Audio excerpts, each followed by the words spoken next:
যামিনী ফুল্লকুসুমিত দ্রুমদল শোভিনী সুহাসিনী সুমধুর ভাষিনী শুভদাং বরদাং মাতরম। এখানে পরীক্ষা হবে এবং সেটা কিভাবে হবে আমাদের তরুণদা জানিয়ে দিয়েছেন। তরুণবাবু দেবগ্রাম বিবেকানন্দ বিদ্যানিকেতনের প্রধান শিক্ষক ছিলেন, এখন উনি রিটায়ার করেছেন। আমাদের তাদের সঙ্গে পরিচিতি আছে, আমাদের চন্দনদা দাদুপুকুর হাই স্কুলের প্রধান শিক্ষক, আমাদের দীপেন দত্ত, উনি তো আমাদের খুব কাছের মানুষ, দেখে সকলেই আমরা আজকে এখানে পেয়েছি। এখন আমরা জানি যে আমাদের যে পঞ্চ ইন্দ্রিয় রয়েছে, সেই পঞ্চ ইন্দ্রিয়ের মধ্যে কিন্তু চোখ একটা খুব গুরুত্বপূর্ণ।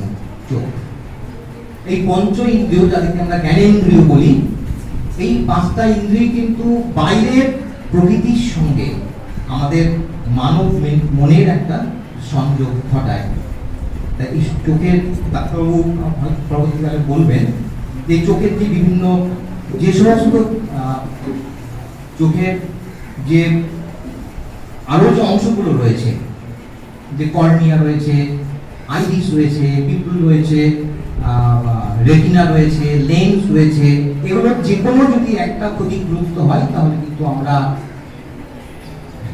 সুস্থভাবে বাঁচতে পারবো না, পৃথিবীর আলো দেখতে পাবো না।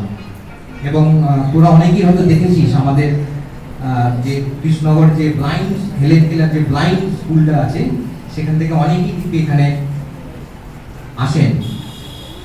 তাদের মধ্যে একজন একদম পুরোপুরি অন্ধ, যে দেখতে পায় না। তাদের কষ্টটা আমরা ভেবে দেয় যে পৃথিবীর কোনো কিছুই কেমন দেখতে তারা উপলব্ধি করতে পারেনি। এইরকম পরিস্থিতি যাতে আমাদের ভবিষ্যৎ প্রজন্মের না হয়, আমাদের ছাত্রছাত্রীদের না হয়, সেই জন্য আজকে এখানে চোখ পরীক্ষার একটা ব্যবস্থা করা হয়েছে। ব্যবস্থাপনায় রয়েছে বেথলরি লায়ন্স ক্লাব, আমরা সহযোগিতায় আছি। আমাদের এই পরীক্ষা, চক্ষু পরীক্ষা খুব সফলভাবে হবে, সফলতা অর্জন করবে এনাদের সকলের সহযোগিতায়, এই আশা রেখেই আজকের ছোট্ট কথা এখানেই শেষ করি।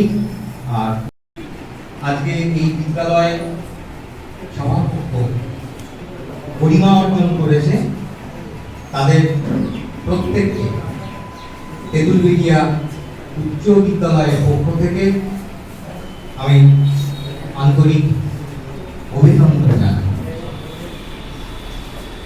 কিছুদিন আগেই আমার হরিদাসদার সঙ্গে কথা হচ্ছিল যে আপনি আমাদের বিদ্যালয়ে কখনো আসেননি, বিভিন্ন অনুষ্ঠানে আপনি গিয়ে থাকেন।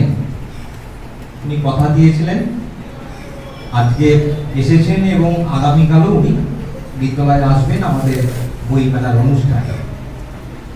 আসলে তেঁতুলবেড়িয়া একটু প্রত্যন্ত গ্রাম, বেথলডি থেকে অনেকটাই দূরে।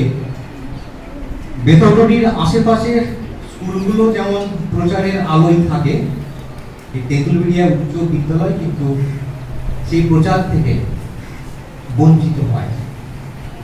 আমরা চেষ্টা করি সেই কারণে যে এই স্কুলটাকেও প্রচারের আলোয় নিয়ে আসার। এখানকার 99% স্টুডেন্ট মাইনরিটি স্টুডেন্ট, এবং যাদের ফার্স্ট জেনারেশন এই লেখাপড়া শিখছে, কিন্তু এত অসুবিধা প্রতিকূলতা সত্ত্বেও এই গ্রাম থেকে, আশেপাশে গ্রাম থেকে অনেকেই বেশ সরকারি চাকরি, মেডিকেলে চান্স পেয়ে আমরাও পারি, এই বার্তাটা তারা আশেপাশের গ্রামের মানুষের কাছে কিন্তু পৌঁছে দিতে পেরেছে। এবছরও নিটে এই গ্রামেরই ছেলে যে আমাদের বিদ্যালয়ে অষ্টম শ্রেণী পর্যন্ত পড়েছিল, সে 10 পর্যন্ত পড়েছিল, দশম শ্রেণী পর্যন্ত পড়াশোনা করে এবছর কিন্তু সে মেডিকেলে চান্স পেয়েছে। চেষ্টা করলে হবে। এই